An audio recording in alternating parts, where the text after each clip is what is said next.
สวัสดีครับพ่อแม่พี่น้องลุงป้าที่เคารพเช่นเก่าเช่นเคยยินดีต้อนรับเข้าสู่ช่องเบาน้องตอนแรงหัวค่ำของวันที่25 มกราคมพ่อแม่พี่น้องเมื่อนี้มาตอนแรงพ่อแม่พี่น้องตอนค่ำหัวแรงมาเบิ่งพักเพิ่นปลูกเพิ่นอันนี้ป๊อดเตอะมะเขือมะเพชรโอ้ไปพี่น้องจังแม่นว่าใหญ่เลยเด้เบี้ยมะเขือเพิ่นพร้อมกินอืม สวัสดีบ่าวน้อง เด้อสบายดี อันมาเจอเพิ่นนี่ปลูกแล้วเนาะ ปลูกแล้วว่าสิมาปลูกซอยผัดปลูกปะกันแล้ว กันกันเนาะ อืม เอ้ โอ้ย เจอมาเพชรเพิ่น เบี้ยใหญ่เพิ่นพี่น้องบ่ตายง่ายดอกเบ็ดนี่ป้าตัว คนพบธุรกิจใหม่แล้ว คนขยันอยู่ที่ไหนก็ไม่ลำบากค่ะคนขี้เกียจอยู่ไสก็ลำบากแน่นอน อันนี้คนขยันนี่เลยอยู่ไสก็บ่ลำบาก เอาลูกไปนำแกะมาหามไป อืม อืม สบายดีตอนแรกน้องแดงโดย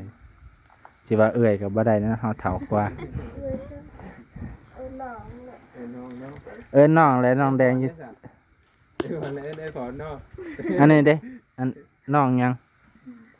วันนี้ได้ซื้อนั่นเลยเพิ่น น้องยังล่ะเขาก็บ่ลืมชื่อบ่ได้ฮู้เพิ่นปานใด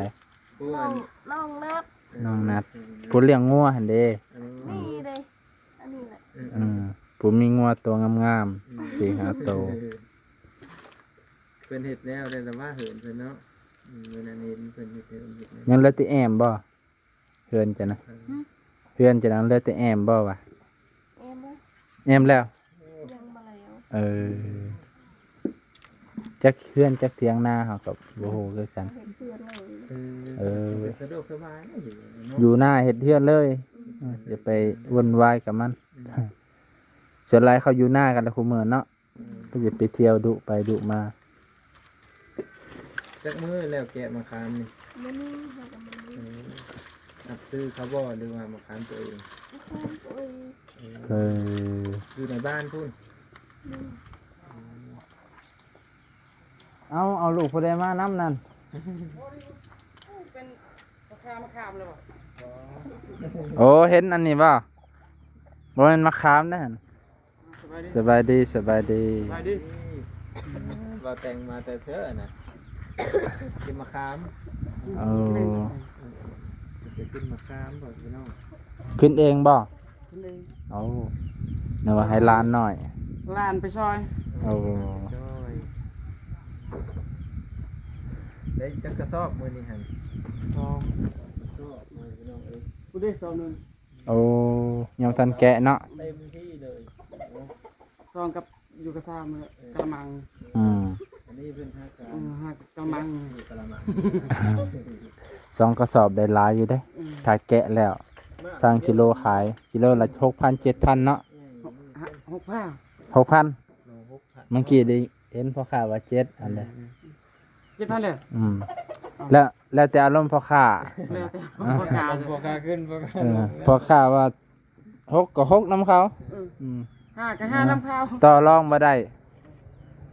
เพราะว่ามะขามส้มเนาะ มะขามสมมันคือมะขามหวาน กลับมา ทำคำว่าเนี่ยว่ะ ยังแพงกันนี่เนาะ บอหันเอาอะไรแล้วยาไว้ที เออ อันนี้ มะขามส้มจะเสียไว้เห็นยัง จำเป็นขาย จะเป็นขายเป็นหมด เออ ขนาดกินหมดกระมังอันนี้แก ห้อยไหลเลยแหละห้องน้ หมอไปท่า บอหันมาปีได้ดูได้ห้องน้ำเลย ำเออ เลยมาคำว่าอันเดินนี้ ขามสมพาชนะ มะขามเบิ่งแน่สิเนาะ ลูกผู้เล่นก็บ่เคยเห็นหน้า เอามาแต่ มัน ไกลก่อนหน่อย พี่น้องมันเคยไปเอารถไฟนี่ โอ้ลูกหลานเล่นหลอดมาแกะซอย แต่สิคล้ายเป็นมากแล้วนี่เขาบ่ซื้ออีกเหมือนว่า เราติดติดเขา อืมลาตัว เขาบ่ซื้อแบบว่าบ่ได้ปอก เนาะมีที่เฮาเลยซื้อแบบบ่ปอก เฮานี่ซื้อแบบบ่ฟองมาแกะเองบัดนี้ เอ้ยซื้อกันบ่ ซื้อได้บางคนซื้อมาแกะเอง กกอันนี้ แม่นรับซื้อเป็นกก หลบตรา รูปบ่กกละ150,000 บ่ฮอดนะหันแม่นหันบ่คำดก อืม กุกใหญ่ๆหันกุกน้อยๆนะสมมุติว่า มาบ่ดก ดกสมมุติว่าเขาเอา7-80มันเถือ50 โอ้เขาก็สิประเมินก่อนแล้วว่ามันฮอดบ่100,000 150,000 ทั้งขึ้นทั้งลง ต้องเก็บเองอีก ว่าเขาก็ซื้อหลาย แต่ที่เป็นต้นนี่ลูกนั่นบ่ ลุกแน่นอน ว่าเฮาซื้อขาย เออ พวกขายก็ซื้อนะบอกเขาซื้อแล้ว อืม คือว่าสอบหนึงก็เราแลแบบ10,000 อืม เราขายสอบหนึงก็หันเกะปอกนะได้แล้วดิ40 60 70เลย เป็นโลเนาะเอามาไล่เป็นโลเลย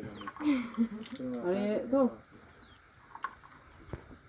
ก็หนักไว้30 บาทสอบเช้าเดี๋ยวนี้คือว่า อืม เห็นบ่ส่วนเพิ่นซื้อมื้อนั้นน่ะก็เพิ่นชอบรถวันเสาร์ทั้งทุกนี่เลย แม่ มัน น คือเจ้าบักคำบ่งามเลยเด้ อืม มันเป็นดวงลายน่ะ รูปเฮาเนาะไม่สิจะแกะทิมแล้วเฮากันรูป ทั้งลูกทั้งมือ ทั้งรูปทั้งบุกุม เป็นอย่างไรเนี่ยทั้งมือเกะน่ะ อ่า กำไรก็บ่มีบางตัวนี่ที่มันดีผู้ขายเป็นสอบนั่นแหละกำไรดี อืม ถูกแกะก็ได้อยู่หน่อยหนึงแต่ว่าพอ ทั้ง ค้า เกะทั้งสื่อนั้นทั้งลูกทั้งหยังเลย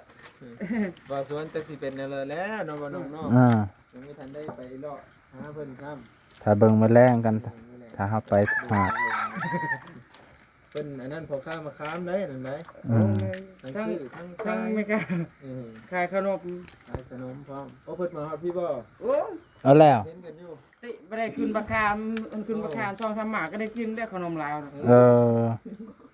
มื้ออื่นนี่ได้กินเนาะมื้ออื่นเนาะ ไม่ได้มามื้อนี้ก็ไม่เห็น เอาปกติเอามา เล่นนี่เจอะแล้วชอบหนึ่งนี่ แสดงว่าเอามาค้ำแลกขนมเราเลยเออ มันตาย ถึงเฮาบ่มีเงินกันแลกได้กินเลยขนมเราดีเนาะ มาค้ามก็แลกได้ อืม เอาเป็นกำเลยแต่บักคามมาเลยก็ได้ เออ อย่าว่าเพิ่นติดเป็นกิโลบ่ติดบ่ หวยมาให้ติดแล้ว เออ ยันลุก อย่า หา ล เลย บเนาะ ผู้ขายก็ย่านลบ เอาเป็นยัง เอ ก็ อบ่สวนผังไว้โลดเด้อจะเต็มโดไว้โลดกันมาแล้วบ่แต่งนี่ ติดบักคามเลยเท่บ่ เออ เอาเห็นไว้เลยด้วย เออ แต่ว่า ไว้เลยดิ มะขามเจ้านี่ใหญ่ดีเนาะในใหญ่ มาซื้อน วล นี่เลยตอนนั้นเลย โอ้ แต่ว่ามันสุกแล้วมาแล้ว สุกแล้วเดี๋ยวนี้จนฮอดนี่ฮอดปีนี้ มันเริ่มโหมแล้วเนาะ เออ มีแต่ร่นแล้วแบบนี้ กำลังสิลดยังทันสุก เตรียมสั่นลงเลยบัดนี้ กันนี่บ่ได้ครับมันบ่ลง อันนี้จะจะเฮ็ดได้เอาสาร อันนี้มีแต่เอาปลาพันมา โอ้ห่านลงเลย คิด เจ้าแกะใช่ๆครับอืมเอาแล้วลายแล้วตัวนี้บ่แม่นละแล้วหน่อยแกะเอาไว้เลยปุ๊บปั๊บปุ๊บปั๊บใกล้สิเบิดแล้ว พอดับเบิลโหลบ่แต่ เอาเนี่ย อืมโลนึงก็7,000อันเอ้ยเฮ็ดเอาโลด บ่งมาคำสิมัน เงินคำนี้หาได้เฉพาะผู้หมานผู้ เงินคำนี้หาได้เฉพาะผู้เก่งเลยสำหรับผู้ใดขี้ข้านหาได้ก็บ่หมานพุ่นน่ะ แม่นบ่เออคันดุคือเจ้าเนี่ยโอ้หาได้แล้วหาใบเงิน คือว่า คันผู้มักเล่น บ่ได้ซื้อบัตรอยู่เนาะซื้อบัตรเติมเน็ต คันผู้มักเล่นเนี่ยหอยบ่ได้ได้อสินี่ ทั้งนี้ ขี้ข้านอยากไปเล่นนั่นแหละ ตอนนี้วัน7,0007,000นะแล้วแต่อารมณ์พ่อค้า แล้วแต่เพิ่น แต่พอข้าวว่า6,000ก็ตั้ง อื เน็ต ม มันเถือก็5,000เถือก็4,000แล้วแต่ อายุ เสมอไปเนาะ เรื่องชื่อนั่นเสมอบางเถือแล้วแต่นะสมมุติว่า อืม บ่ได้เงินหลายบ่ได้เงินน้อยมีหยุดเดือน ปลูกมื้อใดอันสวนเจ้านี่บ่าวโอ้ ได้ เขาก็บ่เป็นหยังดอกติไก่เป็นเบี้ยมันแหละเบนเขาก็ได้ดอกเบนสิบ่เขาบ่ได้ไปใส่ ไก่เข่าก็บ่เป็นหยังดอกแต่ว่าไก่เข่าแล้วมันสิควัดดินนั่นแหละควัดถมเบี้ยเฮา ทั้งขับทั้งมันกินน่ะมัน โอ้ ตอดน่ะ ยอดมันนี่เนาะ โอ้ มันเห็นเพีย กินน่ะ เฉพาะอันพักอยู่สวนข่อยเบิดเลยข่อยอยากเห็นว่าไก่ตัวใดอยู่ กูจะใส่ผักเลย ก็สิมงใส่พักข่อยเบิดนานเลยมันเห็ดก็สินั่งตอดนอนตอดแล้วว่า บ่แม่นนั่งตอดเลยมันนอนตอดเลย อ่ะ บ่จนบด ผู้ปลูกก็ปลูกมันอ่อน แค่งมันกินบ่กินนั่นนี่มาอากมันน่ะ เสียดายเฮาเสียดายพักเหรอ กินได้ไก่ โอ้ย ตอดกิน เผ็ดซำได้มันแห้งมากซำนาด มันสิเริ่มเก่งคือคนเนาะคนกินมักเผ็ดบ่ข่อยก็สิกินคือกันมันน่ะ เอาจนงองเลย เออ ไก่เนี่ยเด้อกินบ่หยามเลย ขนาดคิดขนาด นะไปขึ้นน่ะสิได้เอาอันนี้ให้บ่าวบ่แม่นบ่าวดอกเอาขนมให้น้องแตงกัน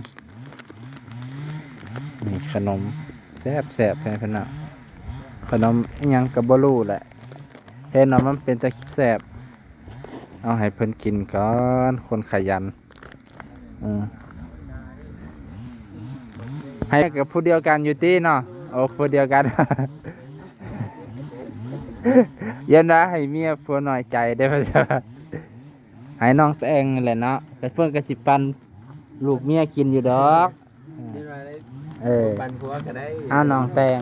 แกะมะขามไม่เมื่อยกับพ่อสิเออ พอมีกำลังใจจะได้มาแต่ง อ่า เนาะ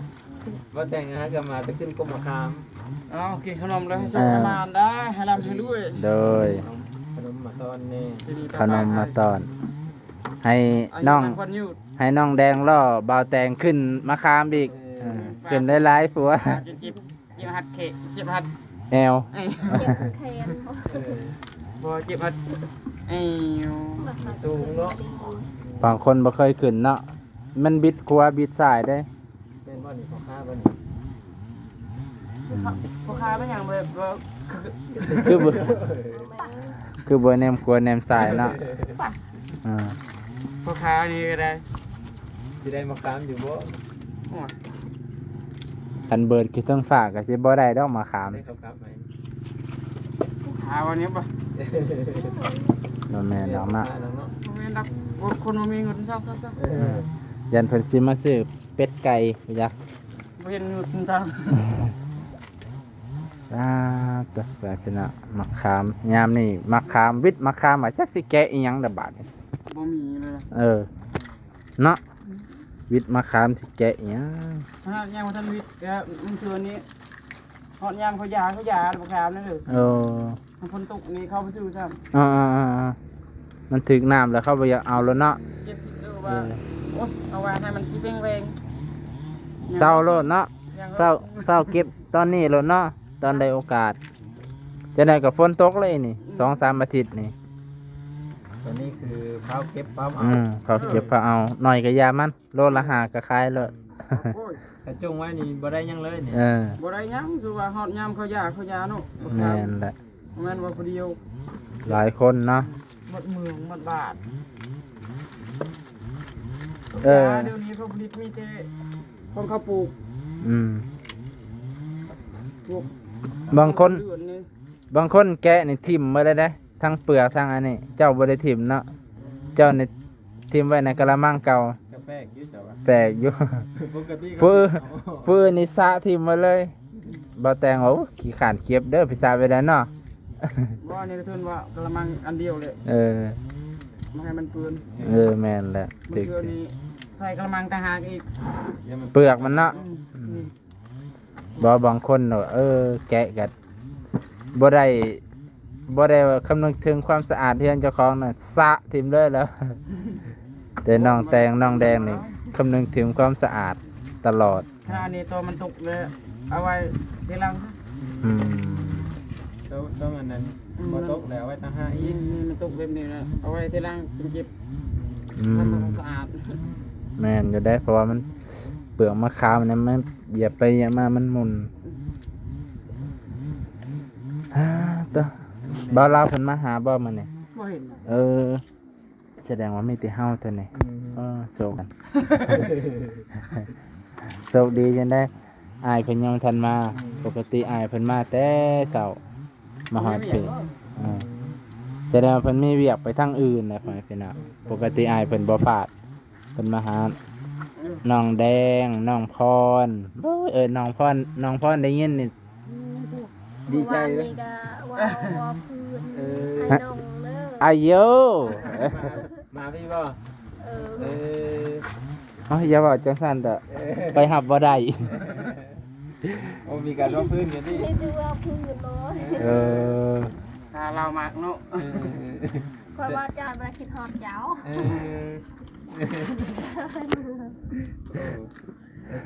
โอ้ว่าพื้นแบบใดนี่ว่าพื้นแบบว่า มักแห้งบอก ว่าพื้นมักเลยว่าพื้นแบบว่าบ่มักแล้ว มืดมากแล้ว เออ เราก็มักว่า เบิดหักแล้วบ่ บ่ยาก เว้าสุพังได้แน่บ่เป็นหยังดอกเพิ่นก็ดีแล้วมีผู้หักผู้แพงก็บ่ดีกว่ามีผู้สั่งเนาะน้องแตงมี มีบ่ มีผู้หักผู้แพงก็ดีแพ่พี่น้องคันมีติผู้สร้างห่วยบ่กล้าออกจากเคลื่อนแล้วอืม มีก้าวไปหากันแล้วกัน อื ฝาก ม หักเสียงกัน ดีแล้ว หักแพงกันไหวคือข้าวเหนียวหนึ่งไม้ยาสุดได้เพห่างคือน้ำถือข้าวเหนียว เดี๋ยว อืมแต่ปะพรเพิ่นบ่ได้แบบนั้นติเนาะ โอ้แม่นแล้วนี่เลย เดี๋ยวมันจะได้หรือว่า แต่เมื่อวานนี่ไปเอาสบู่เพิ่น โอ้ แล้วกูถือได้ เพิ่นมาเอาสบู่อยู่พี่บ่ เอาแล้ว กูถือ มั มัน เสื้อนี่